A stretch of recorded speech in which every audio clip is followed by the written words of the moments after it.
So, today it's just gonna be you, me, the ball, and my trusty snow shovel, which honestly doesn't really matter.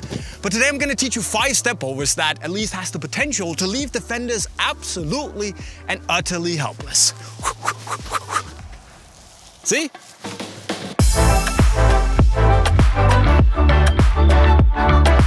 So the first move here is the outside stepover double tap.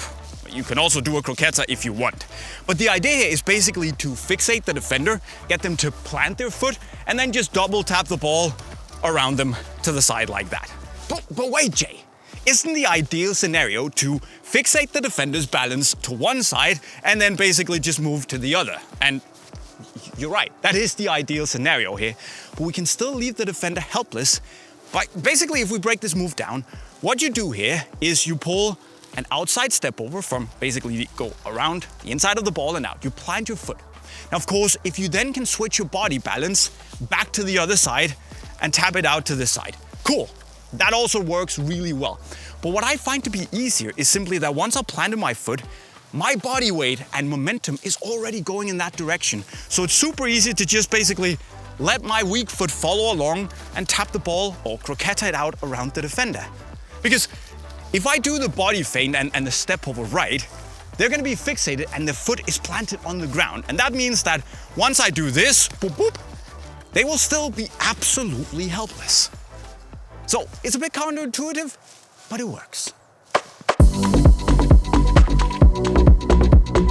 Then we have a move that I guess we can call double trouble, for lack of a better name, which is great if you receive a pass and you have a defender coming at you trying to close you down. So basically what it does is it fools them not once, but twice, hence the name double trouble. Cool and all. But what you do here, if you get the pass, you make a small little directional touch to the side. Then once the defender's coming in, you basically just take a step behind the ball, little body feint there, which will hopefully make the defender think is, ooh, Jay's going that direction. I should probably accelerate and go after him, really try and close him down. What I then do is that once I'm out here, I just do an inside stepover over the ball, little shoulder drop to the other side. And if the defender hasn't already given up, they will probably think, okay, I'm gonna slam the brakes, I'm gonna stop and I'm gonna accelerate back in the other direction, try and really make that tackle now. But the thing is, when they do that, they've already lost, because once I pull that inside stepover, I'm just gonna stop, put my body weight in the other direction and tap the ball away, which means that the defender will either just continue, give up, or they will just be so far behind me that they can't close me down. So sure, I can just take that directional touch, but if I really wanna just ruin their day, little directional touch out, boom, boom, boom, like that, and away. And then we can move on to the sole roll stepover cut, which is it's basically what the name suggests. So what you do here is you use the sole of your foot to roll the ball, and that's important, that way across your body. Foot down, then do an outside stepover, little bit of a shoulder drop, and then you take the non-stepover foot and you make a little cut with the ball going across your body again.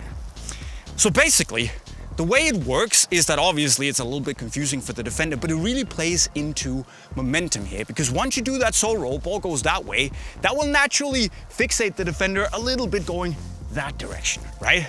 Cool. So sole roll, then comes the second commitment from the defender. That's when you step over the ball. They're gonna go the opposite direction, right? And then the real kicker comes in when the ball continues rolling that way and you lift your non-stepover foot. Meaning that if the defender is any sort of clever, they will probably think the stepover was a dummy.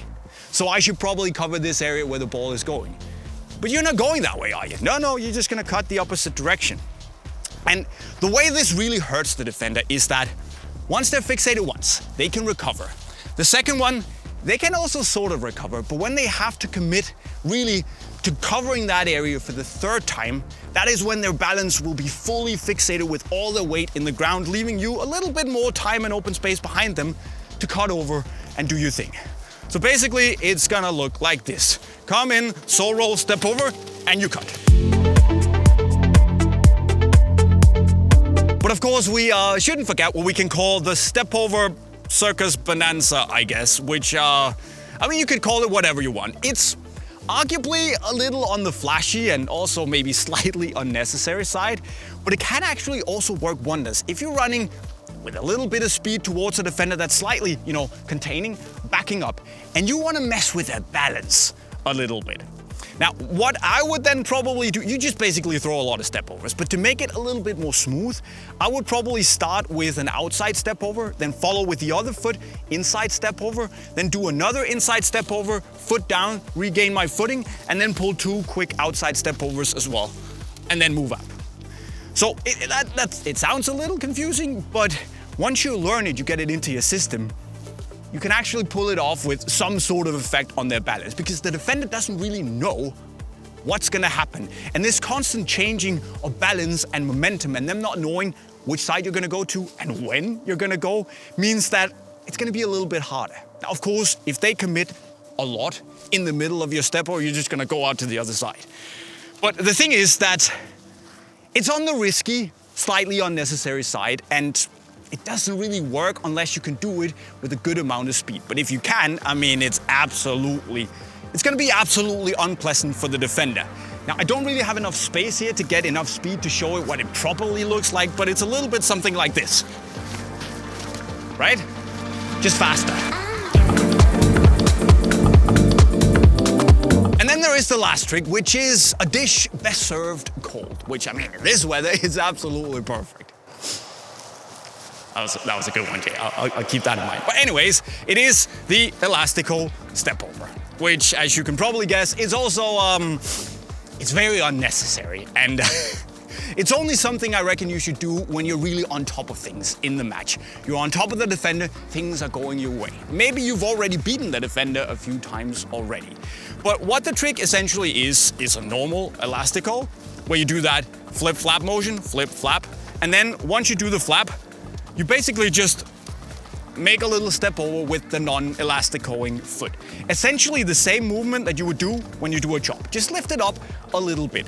Now the thing is that the step over of this move, it doesn't really actually do anything to the defender's balance or anything, but it does something to their head. Meaning that if you pull this off successfully, you will have won the moral battle of the day. I mean, they're done. It's over, they're helpless, because if you're successful, they don't want anything to do with you after this. You ruined them, ruined their day. So there you go, my friends. 5 stepover skills that you can use to leave defenders helpless in various ways. But which skill moves should we take a look at next? Well, let me know in the comment section right down below. And then remember that if you want new, fresh Nike boots, you can hit the link to Unisport right over there. But don't do that before you make sure you've subscribed to the channel with the notifications on. And then, of course, if you just like learning new skills, there's a very good playlist right down there with I don't know how many videos. So go and click that. And with those words, I'll be signing off. Cheerio.